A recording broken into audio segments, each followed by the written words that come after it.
it's tough to be a young person, right? Not only do you have the fentanyl crisis, you got bullets flying through schools, you got mass shootings, you got all this crazy stuff going on, right? And then, oh, by the way, you've got these kids who are trying to understand life, right? They're going through puberty, they're going through their first relationships, they're trying to get through school, they're trying to make their parents happy. I mean, it's tough. So, not that I condone the behavior of the children that are trying to self-medicate, but I get it. I'm a former Detroit police officer and rode with the One Percenter Motorcycle Club. During that time, I was involved in a lot of altercations. I had a gun shoved in my face. The trigger was pulled, and I got a plate under my left eye. I'm Manny Vitale, and this is my story. Hey everybody, how you doing? I'm Manny Vitale from My Fight Our War. And yeah, usually when you see me, might look a little different in here. And that's because this guest is very special. And we had to go off grid. So we are at an undisclosed location right now. And that's because I have someone very close that I'm just getting to know on a deeper level. And his story definitely needs to be told. And I really appreciate you coming on. So right now we've got Anthony Morrissey. But see, he goes by Coach, and that's only for people who he considers friends and family. So, Coach, thanks for coming on, man. Appreciate Thanks it. For having me. And, Thanks for having me. Especially the last time we were here, those of you guys that know me, I have an issue with my throat every now and then, my voice. Sure as shit, lose my voice. This time, we get everything set, and we run into a nice storm, lose power at the studio. So, thanks for your patience. That's that Detroit Lions luck right there, man. Thanks for bringing it out here to the Northeast. There you go. We have to share the love. Share the love. But again, Coach, man, thank you so much for coming Appreciate on. you. And the stories that we have are very touching, very meaningful, and yours is all of that. Well, thank you, Manny. This means a lot that you called me in and asked that we share our story. Before we get into that, I just want to say thank you, man, because what you're doing, as I said before, and I really meant it, super important, and we need more of you out here in Connecticut. In our foundation, we have a title for people like you, and that's Hope Dealer. Show the world, Manny. You are officially a hope dealer, as is Miss Lynn and your crew. And what that means, that's special. That's a title of endearment to us.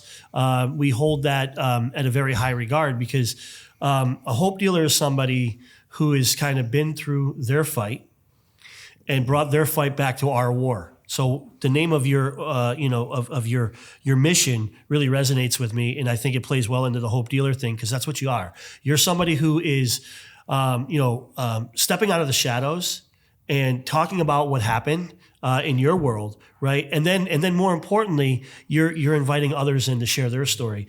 And what I've learned in our mission is that the more we do that, the more people that step out of the shadows and come to the light, they serve as a beacon. To help those struggling, to help the families of those that are struggling. And once we start doing that, once we start spurring conversation, it's amazing, right? You've shared with me some of the amazing things that have come about since you started this. I'm super proud of you. Thank you. I thank you for that. I want you to keep going. But it resonates with me because we've felt the same sort of successes, right? So a hope dealer is somebody who grabs the hand of those who are struggling and shows them a brighter path, right? Yeah, and that's what it is. When this happened to me, and I always talk about people who are in recovery, how just amazing we are. And I mean that with all my heart because no one would blame somebody if when they go through the terrible addiction and everything that's part of, to go through recovery and are sober and living this wonderful life. If that person devoted the rest of their lives strictly on themselves and their immediate friends and family to be the best person they could be, no one would be mad at them. But that's not what you see in the recovery world. Right. It's like, hey, listen, I'm sober, I'm this, I'm that, and I'm reaching for you because you're down, I'm pulling you up. You're down, now we're pulling you up, and this family grows. And that's how My Fight Our War came about. We talked earlier, my fight might be alcohol, fentanyl, heroin, meth, but our war is addiction. and we're one family. That's right. And yeah, it's we're not inventing the wheel. The recovery and all of these amazing families and organizations have been around a long time, but it's been kind of swept under the rug, and people don't want to talk about it just because of being embarrassed or ashamed. There's no embarrassment. The worst thing you can do is be quiet about it. We have to fight it like the disease that it is, with the same vigor and the same aggression as cancer and diabetes, as MS, as all that.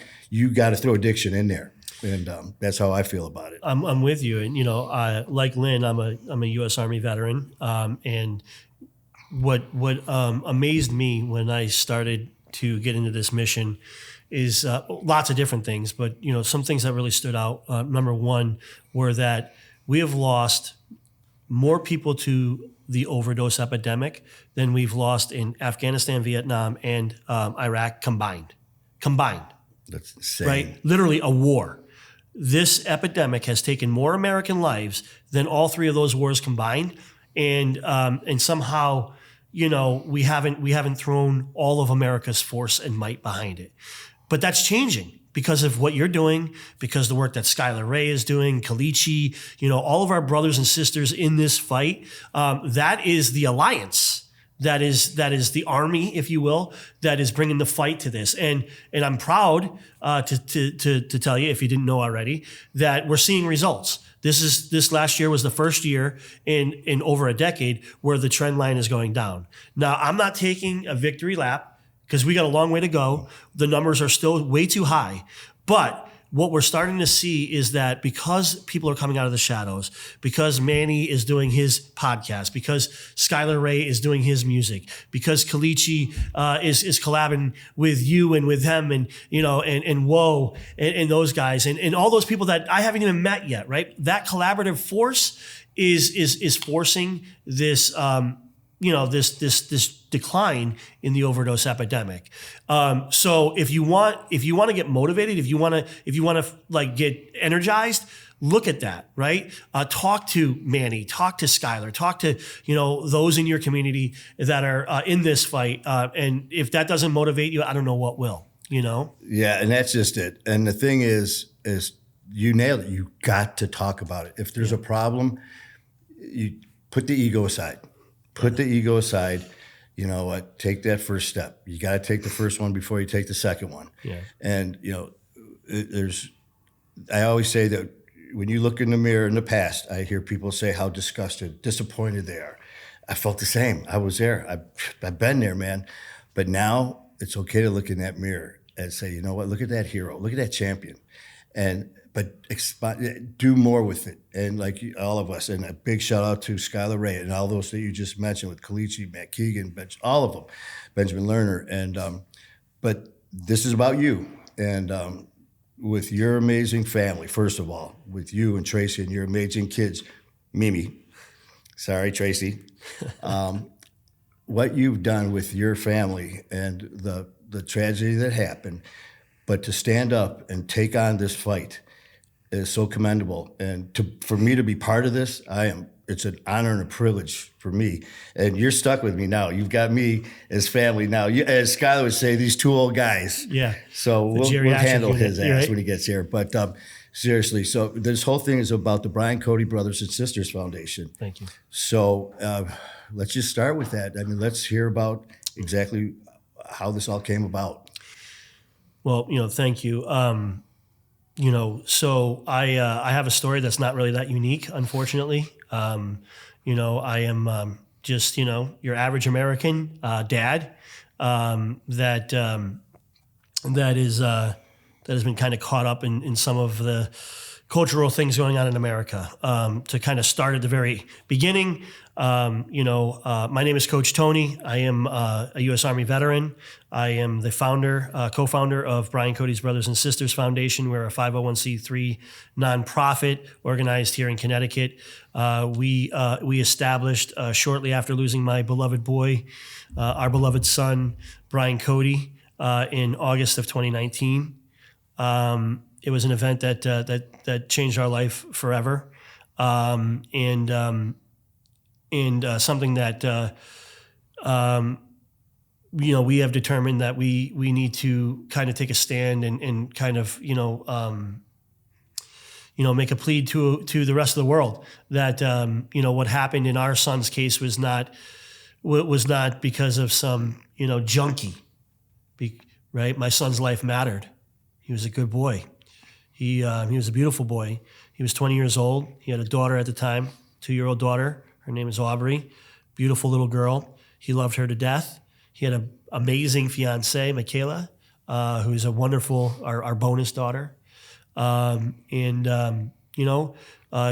an all-American boy, a handsome smile, funny, loyal friend, just deeply cared about, his friends, everybody around him. He brought so much joy to my family, but he struggled. He struggled with substance use disorder. And, ultimately that struggle, led to us losing him. There's so many things that we could talk about here. Just kind of to tell you through Brian's journey. Unfortunately, the party pill thing and the fentanyl crisis and all this stuff wasn't really talked about. No. Wasn't really talked about, especially in small little communities. I live in this community called New Milford, Connecticut. It's beautiful Norman Rockwell kind of, area, historic, but, kind of conservative. But, under the cover, like with every community, kids will be kids. Teenagers do what teenagers do. Young men and women do what young men and women do. The truth is that in our little community, there was quite a bit of party drugs and heroin and things that I was completely oblivious to. Over time, Brian somehow, some way, found his way into this, the path veered, and he somehow hit a pothole and went down this path and, started to struggle. And he was really, really, good at sort of, hiding that from us for a little while until Christmas morning of 2017, when we got a knock on the door that said that our son had overdosed. And that luckily for us, that he was Narcaned and brought back to life. And, that was our awakening. Right? So that moment when you got that Christmas Eve? Morning, when you got that knock on the door, that was the first that you learned that there was any drug involvement at all. It was an overdose. There was no signs, like the conversations leading up to that. So you were just slapped right in the face with, hey, this overdose. And that's how quick this can escalate. Yeah. Well, the truth is, as we started to learn after that point, actually, unfortunately, I started to learn way too late, which I'll talk about in a minute. But the truth is that these kids, unlike us when we were younger, whether it was right or wrong, we could experiment. Right. In the 80s and 90s, that's what we did. Right. Like teenagers and young men and women, they would go to their party, they would do their party drug, and, we could live through it. Some of us were lucky enough to kind of go through that experimental phase and move on, get a good career, have a family, and, and do all the things that you're supposed to do as an adult. Some folks, maybe not so lucky, but the point is that it was different because, it wasn't claiming lives like this fentanyl crisis is.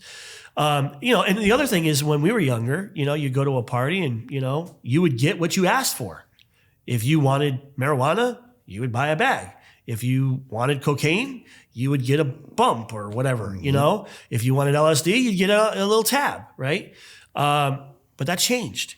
And in my son's generation, what happened was, these counterfeit pills and all this stuff, these children think that they're buying this thing and they end up getting this thing that's laced with a drug that is super, super, it kills you. No, it's like Russian roulette. Yeah. And now it's... And they have no idea. They have no idea, right? So there's just so many there's so many things that make the current day different than what it was like when we were younger. Yes. Although I'm a little younger than you, but anyway. Yeah, Skylar, that was for you. Skylar, that's for you. But my point is that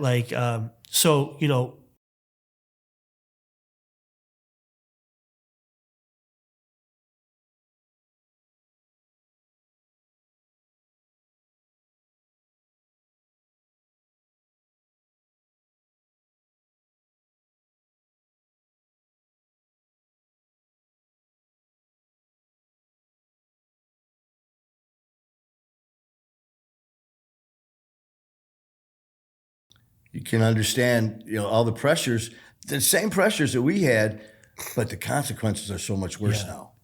Yeah, absolutely. And then, oh yeah, by the way, overlay on top of that there's this killer out there that everybody's just too shamed to talk about, right?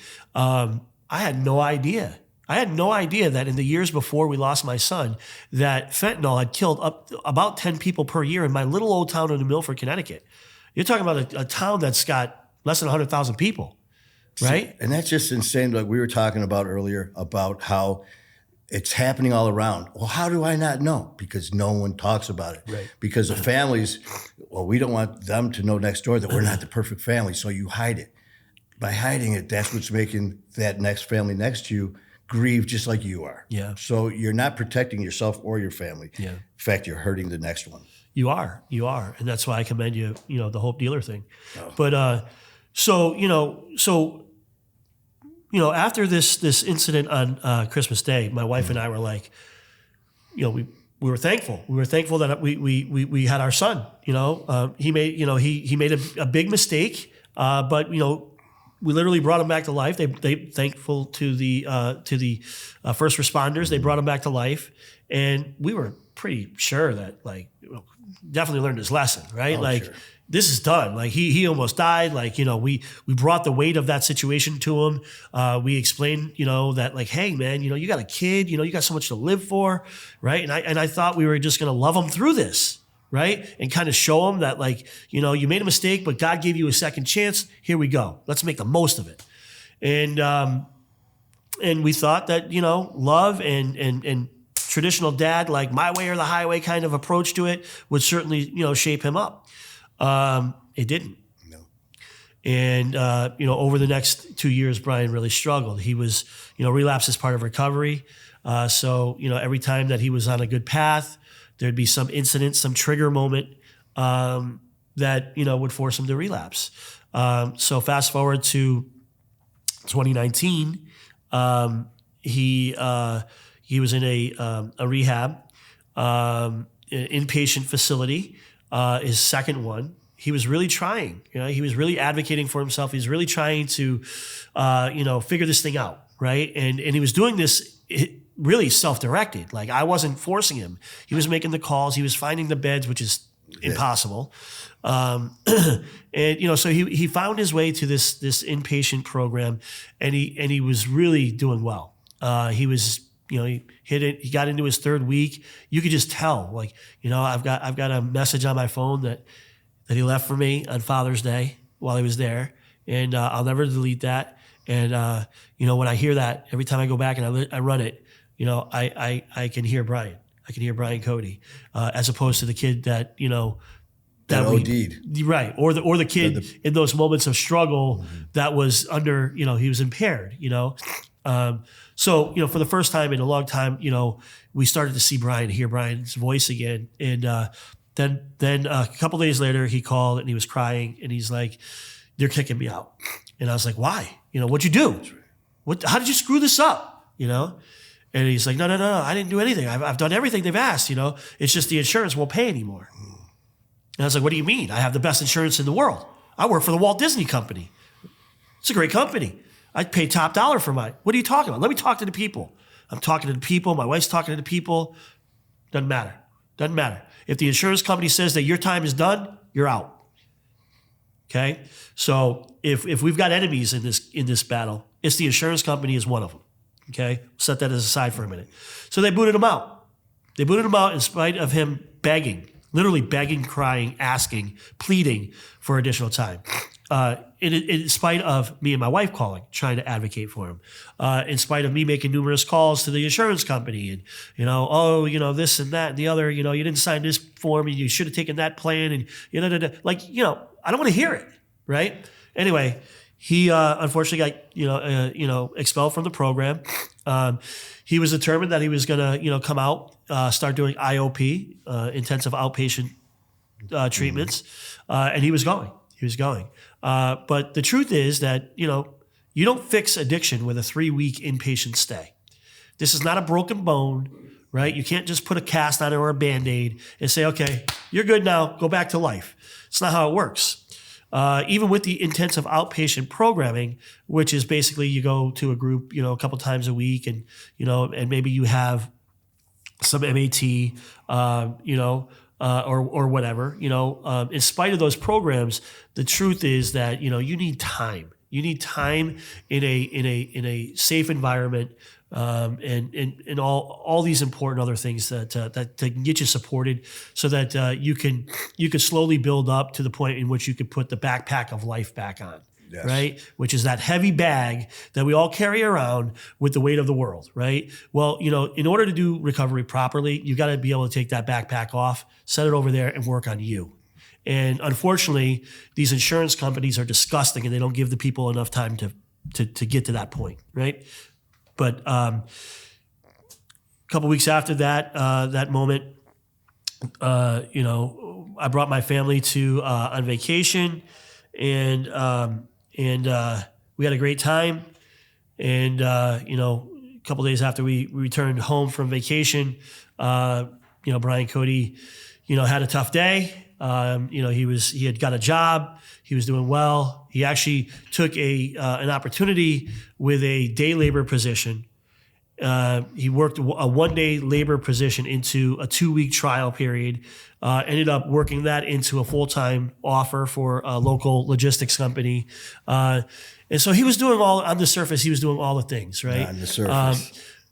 But you start having jobs, you start having relationships, kids, things like that, and you're still clouded, right? In trying to find your way through recovery.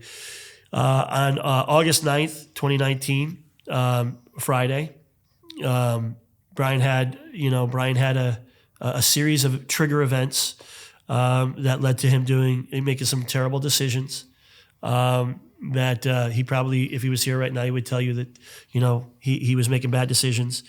And little did we know, my wife and I and my family, little did we know that even though he passed he passed the next day on August 10th, 2019. It was really August 9th was the day that all of our lights went dim, and the safety nets in our community started to fail us. During August 9th, one bad decision led to another. Brian Cody was, ultimately picked up by the police. He was brought to the emergency room. It was explained that Brian Cody, his fiance explained to the emergency room that she was worried that he was going to, do something, to hurt himself or overdose. And they do what the emergency rooms do. They took his, blood pressure, and they, did a couple of checks, and within about 45 minutes, they kicked him out. Sure enough, within an hour or two, he made another dumb mistake, and next thing you know, he's in the police department.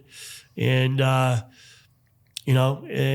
at the police department, he was not well. He was under the influence of, what we now know is heroin and fentanyl. And, he was telling people that he wanted to kill himself, and that, he thought his life was over. And, in spite of that plea for help, he was let go in the dark of night. He was transported by a bail bondsman to a trap house. And 5 hours later, he was found dead in Little Old New Milford, Connecticut. And we found out because that morning, Saturday morning, we had plans that we were going to take Brian and all of our kids and our grandkids to a theme park up the road, Six Flags theme park. And, that morning when it was time to go, Brian wasn't there. And, unfortunately, when you're dealing with this, you kind of chalk things up that, hey, he's just being a dumbass and we'll catch up with him and yell at him later. But, the kids want to go, so let's go. We get to the theme park, and, my wife got a call. Literally, the first ride we got to, I took his daughter on the carousel because she wanted to go on the carousel. And as I'm on the carousel, I look over at my wife, and she's on the phone, and you could just tell, you could see it wasn't good. This phone call, I don't know what it was, but it wasn't good. So we get off the ride, and, and I took, I take the phone from my wife, and it was the call that no parent ever wants to get. And it was to tell us that Brian Cody it was dead. And I'm so sorry, man. Just hearing this series of events, it took a lot for me to kind of bite my tongue. And as a former officer and EMT, I've seen it on both sides of this terrible issue. But just to hear your story, and I wish the politicians, the people involved in these decisions, the insurance companies need to see this. They need to see this man's face, hear his story about all this. To be a number, to be an account number and a code for an insurance company, and of course, not blowing 100% blame wherever, but still these factors. And then to be, when you make a statement that you're afraid that you're going to harm yourself, right there, there's steps that need to be taken. Clearly, these were missed. I'm so sorry. Thank you, Manny. I mean, I appreciate you. I want to be very clear. This is not about pointing blame, right? There's more to this, right? The good part of my story is actually coming. But before we get to that, I want to just make sure that I'm clear. Nobody's more responsible for this than me and my wife, because I was a proud dad. I'm a U.S. Army veteran. We've adopted children. Like, I'm supposed to know how to do this, right? And my pride prevented me from being real with myself and basically saying, I don't know shit about this. Who am I?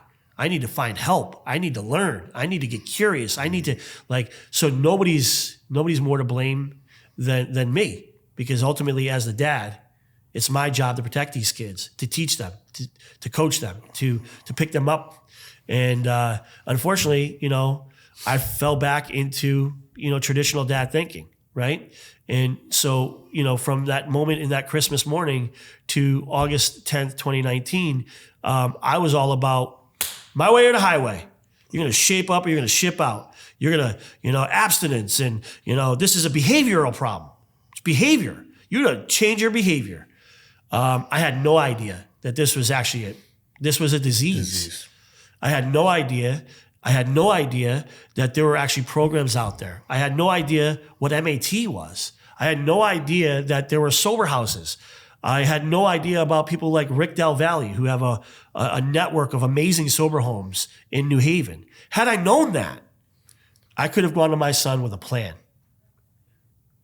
And I could have said, hey, Brian, man, don't worry about this. Right? Don't worry about this eviction from this program. They're a bunch of bums. We're going to go over here. And if that don't work, we're going to do this, and this. I didn't do any of that. Right? Instead, I'm sitting here telling them, you can do this. You're a good kid. I love you. We all love you. You got this. Right? Thinking that we could love our way through this. And, if that could change it, then I would never have been in this situation, because decades before, the parents before would have fixed this. Right? I was ignorant. And while I don't say I have the exclusive blame, because the truth is that the safety nets in our community prove to have massive holes in them. Massive. However, I want to be very clear. I am not pointing my finger at anybody else and saying that my son died because of any one individual or any one organization. I take responsibility for this. I don't have kids.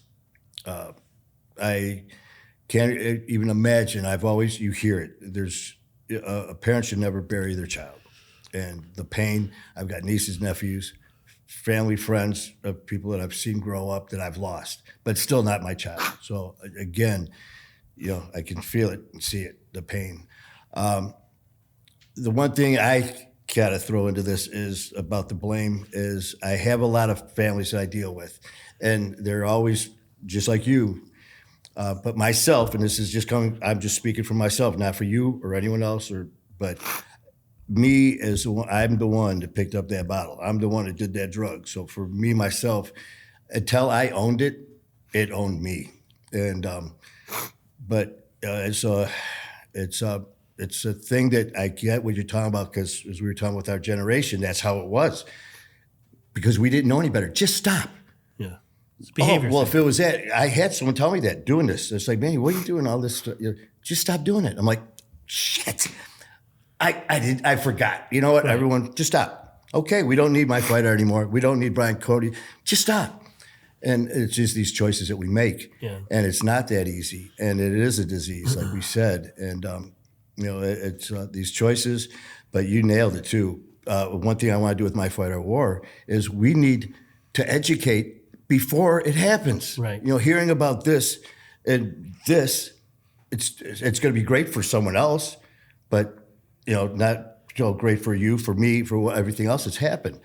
So I mean, it just pisses me off hearing, as a former officer and EMT, hearing about these things.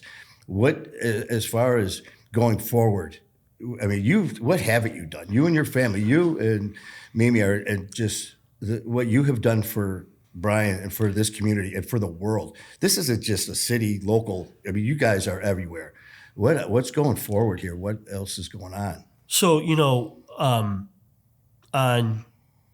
August 10th, 2019, it started a period of reckoning. It started a period of no sleep and just a period of discovery. Like every parent that might hear this will attest to. When this happens, you what did I do? What did I not do as a parent? Like, how could this happen? Like you go through that, right? So we Tracy and I, we determined that like we got two options here. We could sit in this corner and we can cowl and we could cry and we can let our other kids, we have 8 kids and 5 grandbabies now. We can let them watch how we deal with it that way, or we can stand up. And we can learn and we can educate ourselves and we can figure things out. So we started like just asking questions, and we went on a discovery tour. Literally, we called meetings with everybody. We called meetings with the chief of police, right? Which was tough because in our mind at that moment, they really let us down. That was the enemy. Yeah, in a way. We talked to our legislators, we talked to our, mayor, we talked to everybody, the school, we talked to everybody. And we just wanted to understand what happened. And, initially, the community does what the community does.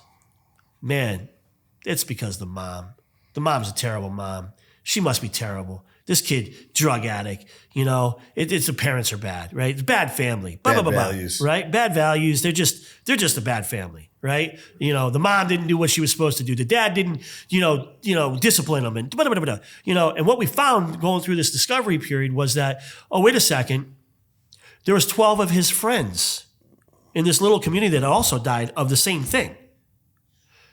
12. I was just going to say 12 before Brian. Before and after. Right? Mm-hmm. Most before. When I found that out, that's when I really stood up and I was like, wait a minute. Okay. That as an Army person, if my platoon got wiped out, right? Like I'm okay. Now I'm going to start shooting. Now I'm going to start going. Now I'm mad. Now it's war. Now I'm mad because these are Brian's friends. These kids were at our house. And you know what? I didn't really understand why Dylan didn't come around anymore, or this one didn't come out anymore. Pick your name, right? 2 brothers. One mother lost her daughter and her son.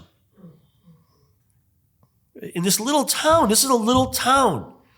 So I was like, you know what? Fuck that. Excuse my language. Fuck that. This is not a bad family thing. This is, look, we ain't perfect. I'm not a perfect man, right? My wife is, well, she's pretty perfect. I'm a lucky guy. But, we're not perfect people. But you know what? Fuck you. If you think that this is because we're a bad family, I'm a U.S. Army veteran. I've adopted 7 children. I work for the Walt Disney Company, right? My wife is, she's adopted children. She's a CNA. She has a huge heart, right? We come from a bloodline of people that are proud Americans, right? Again, not perfect, but like, no, stop, time out. Like literally, people, like if you watch the Facebook posts and stuff like that, there's one that I've saved. And it's like it's the one I turn to when I want to get motivated again. It's the one that like this scumbag is just talking shit about my wife. And that just really, I want to thank that person who's basically a fake profile. You know how that happens on Facebook? Fucking fake profile guy. If you're out there and you're watching it, I want to thank you. I want to thank you because you know what? What you did was you motivated the shit out of my family, which is probably worse than motivating me. Because what happened was a couple weeks after this, my beautiful niece, Miranda, started this hashtag Brian Cody's Law. Because I after this discovery period, I actually sat down and I wrote an array of legislative proposals, about 13 of them, dealing with insurance, dealing with this, dealing with that, right? So she started this page really in the beginning just to kind of keep our family connected so that we could understand when the services were going to be for Brian Cody and just to keep us in touch during this period. And little did we know that over, the first few weeks, next thing you know, there's people popping on there that are not our family. Like, who is this person? Next thing you know, there's 500 people. Then there's 1,000 people. Then there's 1,200. Then there's, we're up somewhere around 3,000 people now, which is not a huge audience. But, it just kind of showed me that, like, there was something going on, right? Like, there's something going on here. You're not alone. We're not alone. We're not alone. This is not just, hogwash about this being Tony Morrissey's a bad dad, right? And all that. And then at the same time, I believe it was early September 2019, a musician, very famous musician named Keith Urban, decided that he was going to drop all the things he was doing and he was going to do a benefit concert specifically for the overdose epidemic. And he somehow, some way picked Connecticut to do this at the Mohegan Sun Casino. And, I heard about this and, my family needed something. I needed to do something. I needed to, bring my family together. So I bought tickets and, man, I'm glad I did because when we got there, we're listening to Keith Urban's music and stuff like that. And next thing you know, my daughter Maddie's there. She's got a sign for her brother, right? Maddie at the time was, I think, 12, maybe 10, something like that. 12. Talk about just everybody in my family had this hit us so hard. Anyway, she's there. She's got a sign of Brian Cody. And somehow, some way, Keith Urban noticed this little girl with this sign and he stops the concert. He starts talking to Maddie. Next thing you know, he's like autographing a guitar. He gives Maddie this guitar and, the news stations were there, next thing you know, it's this big viral moment. Right.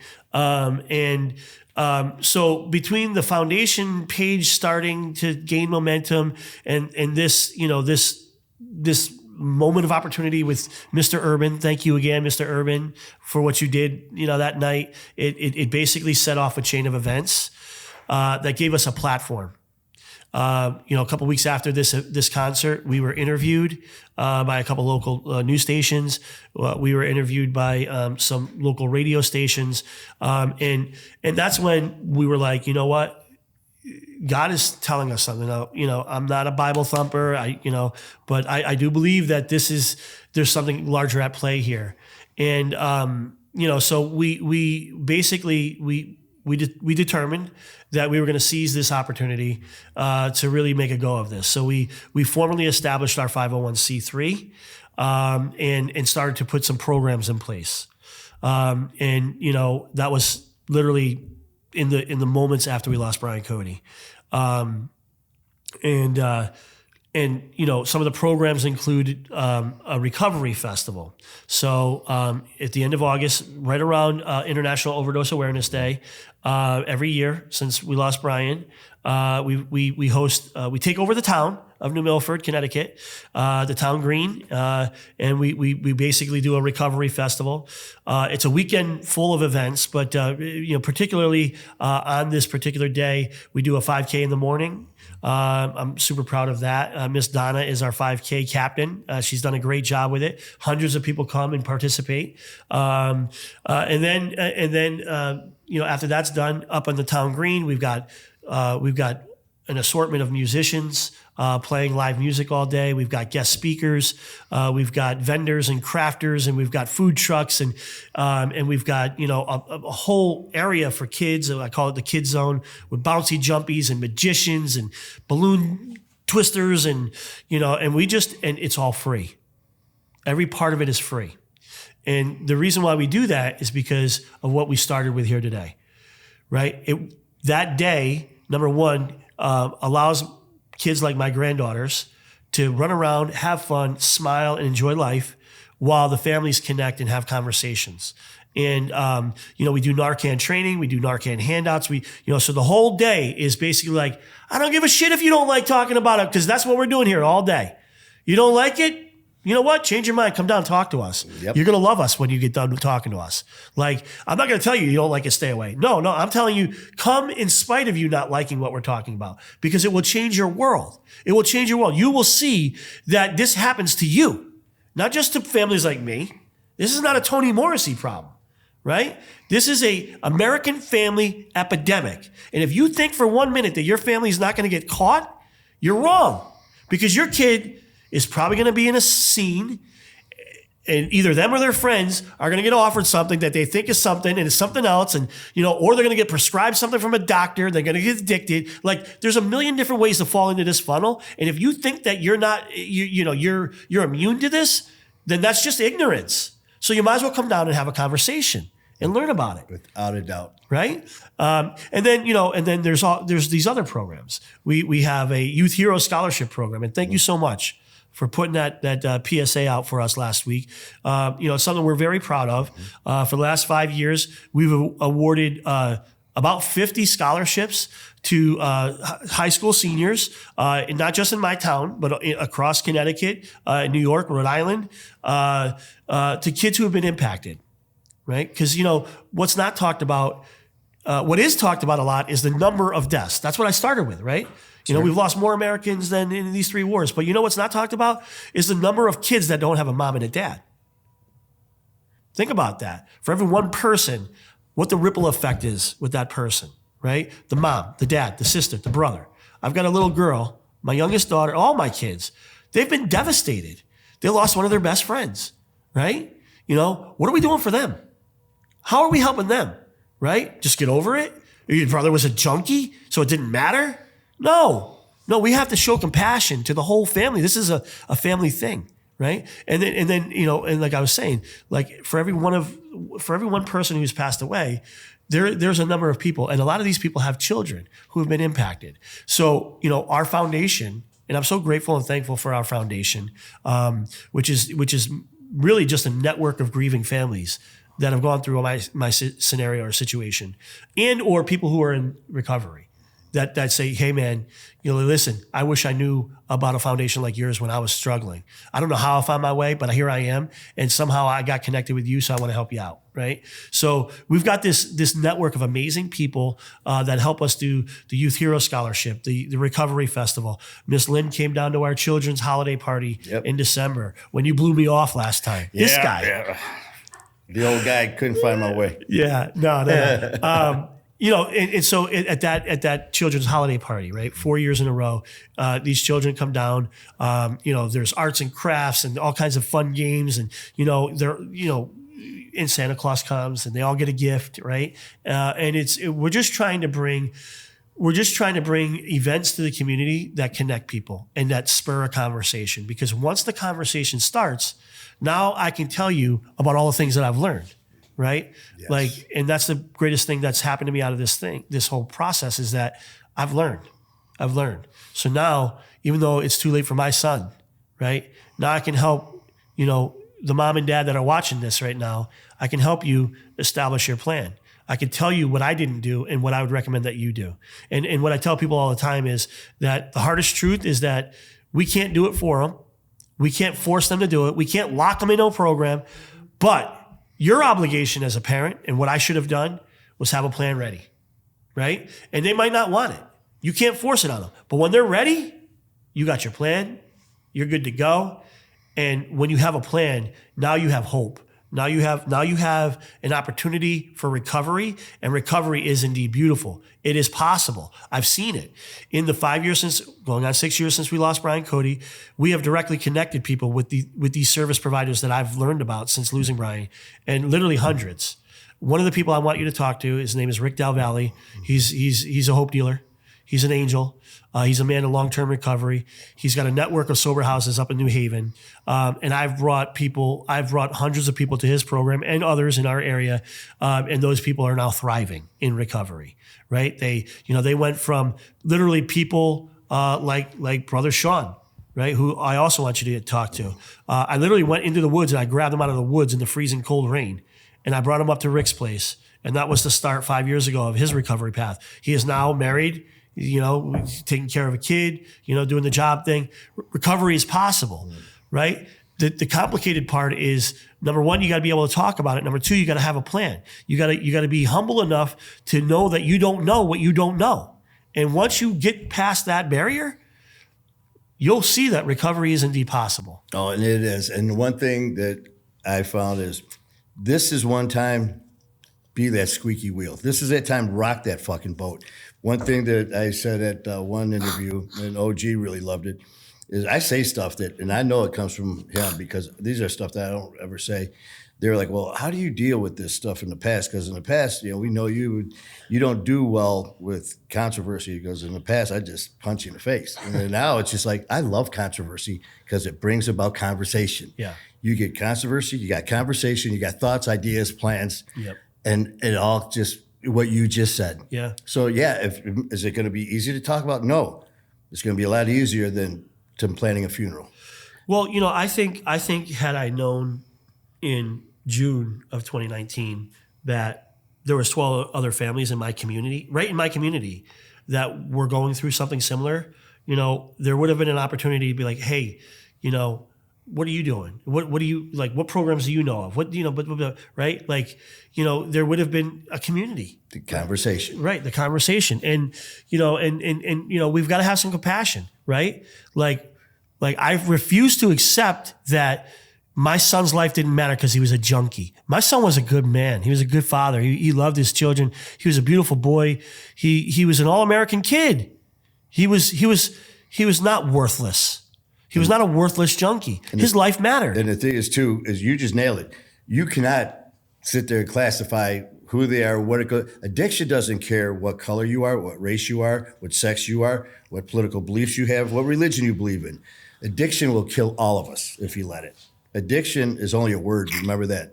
Addiction is not a death sentence. I'm living proof. So, the thing is, you could either be embarrassed, be ashamed, do nothing, say nothing, and deal with the consequences, or do what Coach is doing and Mimi's doing and their family's doing and what his Brian Cody Brothers and Sisters Foundation is doing. That's helping, and that's where it starts, man. Yeah. And don't stop there. We've made ourselves known up at the state legislature building. I'm proud to say that we were part of a movement that got some legislation passed. We have this community navigator program now, which really is, a community resource that is dedicated to helping people navigate their way through this thing, right? So that's a win, right? More recently, I've been honored to serve as the chairman for our New Milford task force on how best to direct the funding coming out of the opioid settlement funds. So we've done things like created a fund that will help families bury their loved one. We've done hope kits, which I've got some hope kits in my car, and we can pass those out. Mental health first aid. These are the ideas that are coming out of this task force. That is, not just me, but a group of amazing, wonderful people. There's a million different things that you can do. But even if you don't want to do all that, my advice to you is that if you have a loved one that's struggling, put a plan together. Talk to people like myself, like Manny and the others, the people in your community, and just work with them on a plan, right? What do I do when I get that call at 3 a.m. and my loved one says, I'm sick and tired of being sick and tired? Right? What is your action plan? You can't wait until 3 o'clock the next day. You can't wait until the next week when the bed opens up. No, that's not going to work, right? What we've done is we've created an underground railroad, if you will, of recovery supports, right? So if someone calls us, I don't care what time of day, we go get them, we bring them to a place that can basically make sure that they have eyes on them, that they're safe, that they're warm, that they're dry. And then that's step one. And then it's detox, and then it's sober home living. It's inpatient program. It's intensive outpatient. It's all these different things. Whatever your plan is fine. They're all going to be a little bit different, but at the end of the day, that's what we need to do. That's what we need to do. We have to have our plan ready. Exactly. And that's just it. And, I tell you, you've just laid out so much just valuable information. And I'm very happy for everyone watching for you doing it. And I'm very sorry that you have to do it because of the circumstances. But, you stood up, you, Mimi, your family, your kids, you took a stand. And now by you doing that, you're helping so many people. So, Coach, I commend you and your family. Thank you for everything you have done, are doing, and continue to do. And as I said, it's an honor to wear this. It's an honor to wear that on my back. And this is something you guys are going to get sick of. Besides sick of me, you're going to be this, and you're not going to get sick of it. You'll get sick of me, but you're not going to, the information that I'm going to be dropping on the page will be constant. Besides seeing this mug, you're going to be hearing about the Brian Cody Brothers and Sisters Foundation and Hope Dealers, because neither one of us are going anywhere. I appreciate that. So again, Coach, thank you so much. Before we let you go, anything you want to share with anyone as far as how they can get a hold of you, your organization, or anything like that? Because I will be sharing everything. Will be going on my page as well. Well, thank you. And thanks again for, today and for all the things you're doing. Shout out to Skylar Ray for connecting us. Definitely. Love you, brother. Brother Skylar, we love you, man. Wish you could be here today, but we will see you in August. The big things that maybe we can leave with the audience is, number one, you can always reach out to us. We're on Facebook. Hashtag Brian Cody's Law is our Facebook group. If you go up there, you'll see a bunch of inspirational posts, directional information, all kinds of stuff like that. You can put a question up. We'll get back with you. We also have a website, www.briancodyslaw.org, which, we have a bunch of information up there. So that's how you can reach out to us. Our email is info@briancodyslaw.org. The other thing is, we have a bunch of events. It's open to the public. It's always free. We never charge $1 for any of the things that we do. I'm super excited that in August, Manny and Skylar and the gang are going to be up here and doing the Recovery Festival, which is going to take place on Saturday, August 30th. It's an all-day event. So, look out for more information about that. We have a Youth Hero Scholarship Program. If you've got a young person that's been impacted by the overdose epidemic, I don't care where you live, we do scholarships for children. So, get in touch with us, submit an application. We would love to show some love to your loved ones. And there's just a bunch of things going on. So stay connected. Oh, definitely. And like I said, with all that as well, it will be posted on my personal page, and it will be updated on My Fight or War as part of our family. So again, Coach, thank you so much. I appreciate you. I love you. Thank you. I love you, brother. And this is just the beginning of a lot of work, and I am so looking forward to it. So thank all you guys, and please check us out at My Fight or War on YouTube and also on TikTok as well. So until next time, keep fighting the good fight.